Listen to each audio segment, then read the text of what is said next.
All right. Happy Wednesday. Welcome to Breaking Points. Everybody. Emily. How are you doing? We won't bore you with the details of our travel. But Ryan had a literal planes, trains, and automobiles journey this morning. So, if we're a little late, I got in at like 1 a.m. Because flights were cancelled due to storms on the East Coast that tried to keep us out of the studio this morning. But, like Murkowski, they buckled in the end. And here we are. It was just like Lisa Murkowski. And Ryan, you may notice, is what we call on the show, raw dogging. He does not have a laptop. I did not actually travel with my laptop this time. For the first time ever. And I never made it home because I flew straight to Richmond after my flight was cancelled. Took a train over to DC. And Emily picked me up at the station. Here we are. It's been a wild morning. So, our apologies if we're a little late. But we wanted to be here. We have a big show with lots of crazy news. The big, beautiful bill passed the Senate yesterday. And J.D. Vance cast the tie-breaking vote. So we have some information on what's actually in that bill and what's going to happen now that it heads to the House of Representatives. Donald Trump wants it on his desk by Friday because that's the 4th of July. And that is the deadline that he and Republicans set for themselves. So we will break it all down. Trump did a tour of, quote, Alligator Alcatraz, which I actually visited when I was down in Florida. Were you really? That's right. You covered the protests. Yeah. I went down to Alligator Alcatraz before it opened and saw the trucks barreling in. There were hundreds of people out there protesting. We'll talk about it in the segment. It's quite something. Yeah. Gavin Newsom has come out as an abundance bro. And we have news on exactly how that's playing out in California so far.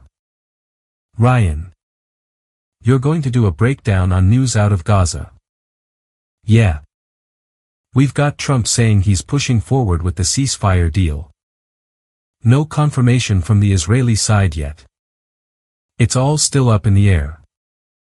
And the number of killings is just somehow accelerating. Which seems impossible. Yeah. The news from the cafe that I know we're going to cover this attack on this cafe used by journalists. Also, Trump says he's going to prosecute. And Noem said they're going to prosecute CNN for hurting the feelings of our jet pilots who, Trump says, came back feeling so proud of themselves after their bombing run. You know, they felt like they had just taped Top Gun 3. Only to see on CNN that perhaps not all of the centrifuges were destroyed and their uranium may have been moved. And it deeply upset the bombers. And they should not be hurt like that. Pilots are people. Too. Yes. The pilots are people. I don't know if you caught this news overnight because you had a train situation. But CBS also settled with the Trump administration. And we'll cover that in the CNN block. But that is a very interesting suit as well. I was reading some of it. A $17 million bribe. $16 million. The exact same as the NBC settlement. So that's the price tag for a merger. Yeah. We'll get into all of it. So let's start with the one big, beautiful bill which has passed the Senate. J.D. Vance cast the tie-breaking vote.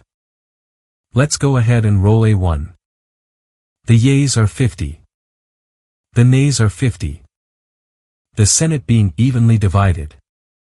The Vice President votes in the affirmative. The bill as amended is passed. So they ended up losing Rand Paul, Susan Collins, and Tom Tillis. So Lisa Murkowski ultimately got on board with it. And while we're talking about that, I'm going to have the control room skip ahead here to A4. This is Lisa Murkowski being confronted by a reporter in the Capitol who was asking about the process of getting her to a yes, which was very difficult but doable for leadership. Senator Paul said that this was that your vote was a bailout for Alaska at the expense of the rest of the country. Oh my God. That's what Senator Paul said. My response is I have an obligation to the people of the state of Alaska. And I live up to that every single day. I advocated for my state's interests. I will continue to do that. And I will make no excuses for doing that. Do I like this bill? No. Because I tried to take care of Alaska's interests. But I know that in many parts of the country, there are Americans that are not going to be advantaged by this bill. I don't like that. In flashbacks to the Cornhusker kickback debacle of what was that? 2009. This is being called the Kodiak kickback by Ruben Gallego. Because Murkowski did get carve-outs in the bill. Yeah. She got the legislation changed so that the people who live in the 49 other states will feel more of a punishment than people in Alaska will. Which? It is true. She is a senator from Alaska. Her title is United States Senator. I get representing your state. But to actively do something that you know is going to hurt Alaskans less but hurt the rest of the country more. That's some weak sauce. And if you notice in that clip, I've followed her around the halls for many years. She has an energy press corps because she's so influential when it comes to the energy sector. And the energy trade reporters love her. She loves them. It's kind of funny to watch. So she's not used to getting that kind of questioning in the hallway. Per Politico. As part of the Senate Republicans' sweeping final amendment to the bill, which was part of the overnight negotiations, they removed a controversial tax on solar and wind energy projects that Murkowski and a handful of other Republicans were agitating to have removed. Another goodie bordered on the obscure.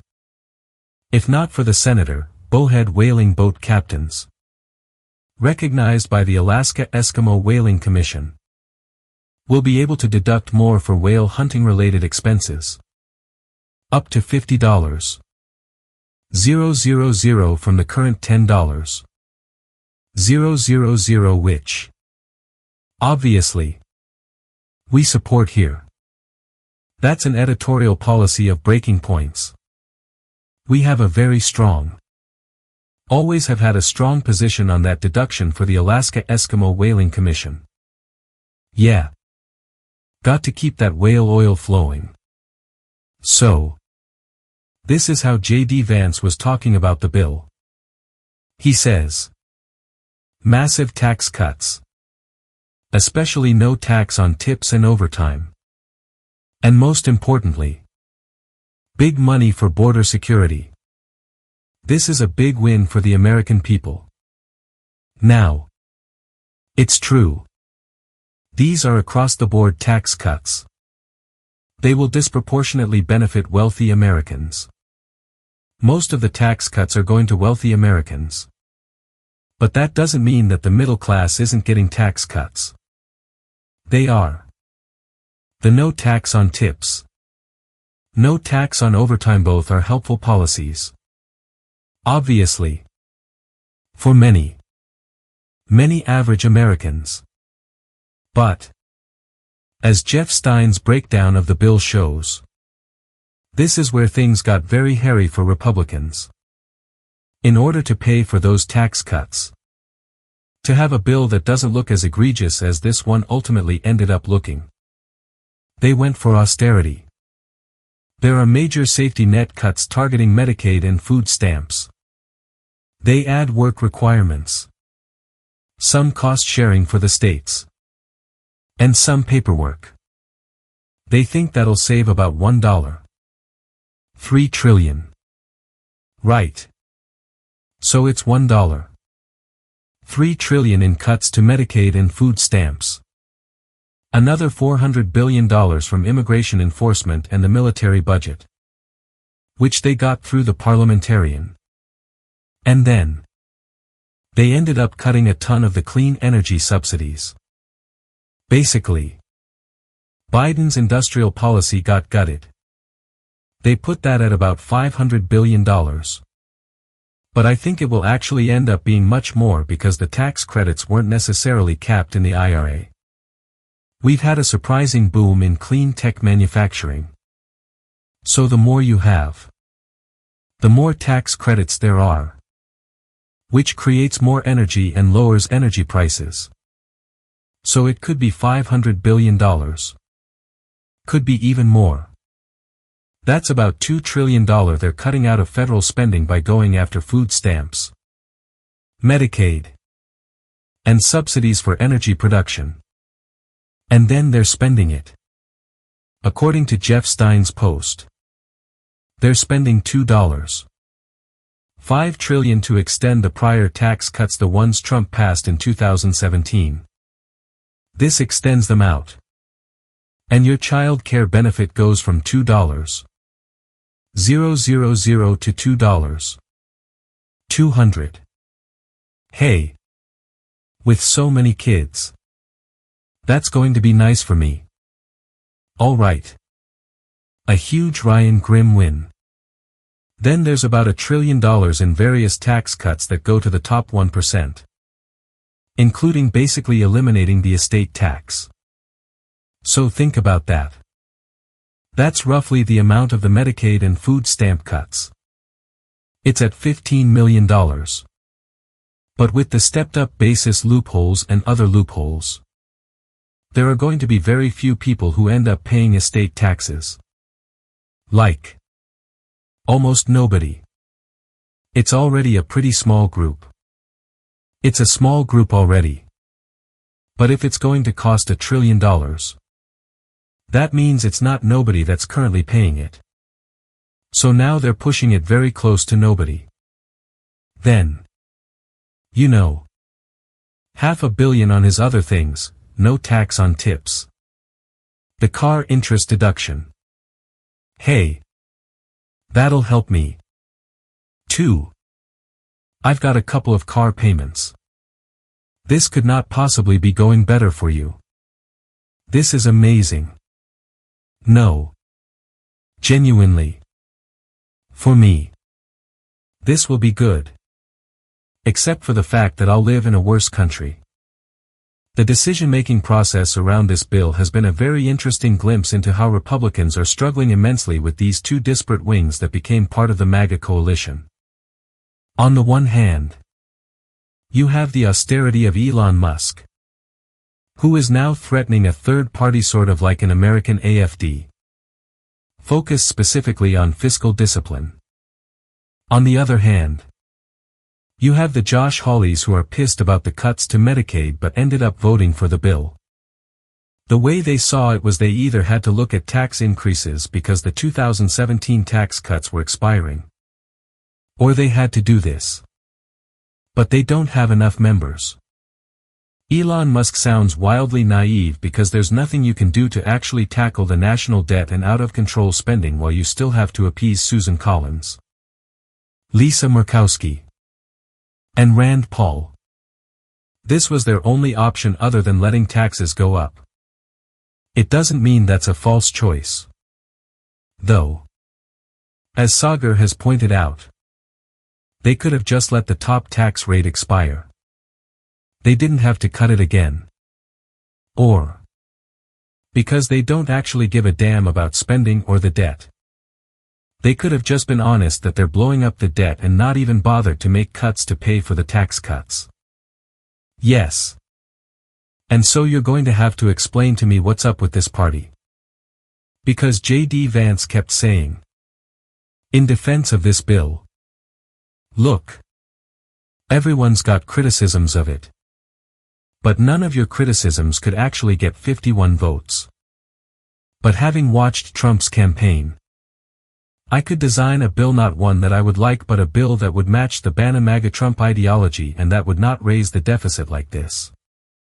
You could actually increase taxes on the super rich.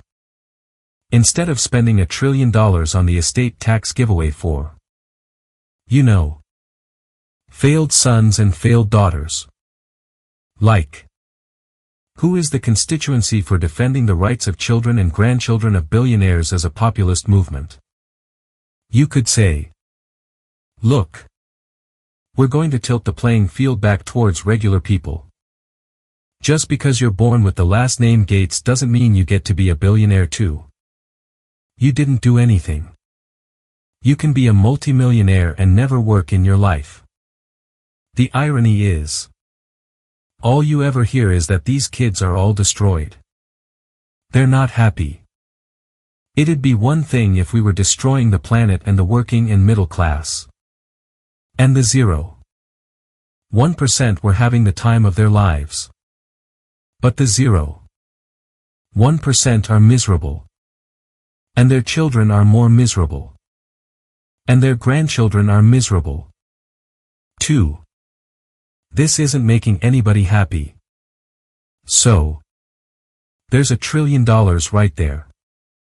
You could also, as Trump hinted he would do, raise taxes on the super rich. He talked about maybe creating another bracket for millionaires and up. He could do that. Then you can have tax cuts for 95% of the American public. But it doesn't actually cost you that money. And he also ran promising that he would never cut Medicaid. It was assumed he wouldn't cut food stamps. Then you wouldn't have to cut Medicaid and food stamps. And then you can go and bust the deficit to do your mass deportation.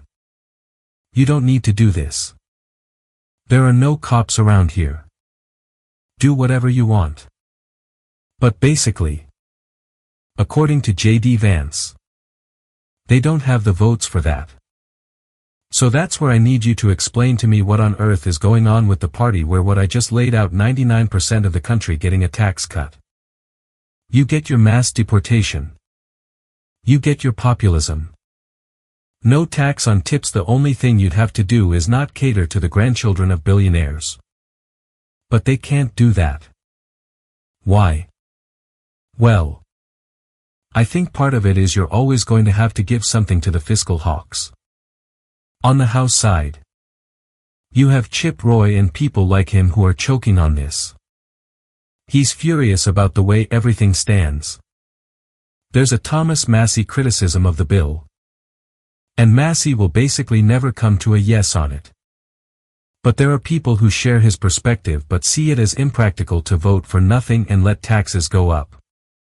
And Biden's spending did explode federal spending. It started under Trump with the correct response to COVID, which gave us the best economic recovery relative to any other country in the world. That social democracy thing we tried for a couple of years. It actually works. And this is where they start talking about how Trump, who promised not to touch Medicaid and, by implication, SNAP and food stamps, is now overseeing these cuts. On the right, some people do think there are legitimate problems to fix. There was a GAO report, I think in 2020, that 1 in 4 Medicaid dollars were improper payments. They were either made in error or for the wrong amount. That was like $30 billion in 2024. There are significant problems. And we do have a problem with workforce participation among men in particular. The Joint Economic Committee, at one point when it was under Mike Lee, noted this. We can't get men to go to a doctor anyway. Taking their Medicaid is not actually going to get them back to work. Anyway, that issue is up significantly over the last several decades. There's a lot of stuff you could do with this. But pairing it with a tax cut is, politically, a huge giveaway to Democrats. You are quite literally paying for tax cuts for the wealthy with this. And then, on the other hand, morally, for a party that is now trying to represent working-class Americans, you're actually not putting a dent in the debt. I know they dispute the Congressional Budget Office analysis, which is fine. Everyone has problems with CBO scores, but the idea that this is going to generate enough growth to offset the lost revenue is highly unlikely. And everyone basically understands that. So you're not putting a dent in spending or the debt. Right. And let's also think about how we're saving the money. Let's do a little exercise. Imagine you're a company or a household. Your lieutenant comes to you and says, "The way we're going to cut spending and become profitable is we're going to stop paying our health insurance. And we're going to stop investing in energy production." The CEO would be like, "Okay. But we're going to need energy. Demand is going through the roof. Ever hear of AI? It's happening. Everything is becoming electrified. So we need more electricity production. You can hate wind, solar, and batteries ideologically, but they represent 2/3 of the capacity we've added. So now what are you going to do? More natural gas? More oil? There are limits. What you're actually going to do is get rolling blackouts. And then you're like, wait a minute. We're going to stop paying our insurance bill. Are our employees or family members all of a sudden not going to get sick? No. Americans are still going to get sick. Where are they going to go? The emergency room. Who's going to pay for that? The hospital. Oh. And the hospital is also getting hit with a provider tax. This is projected to throw 17 million people off their health insurance and is likely to bankrupt a ton of hospitals. We're already losing hospitals all over rural America. Hawley was making a huge stink about this. Susan Collins as well. An amendment to create a fund to protect rural hospitals failed like 80-20. So, people are still going to get sick. People still need energy. All of the savings in the bill actually make us poorer. Meanwhile, the things we're cutting taxes for also make us poorer. It's the most self-destructive piece of legislation I think we've ever crafted. Seemingly on purpose. It's just so bizarre.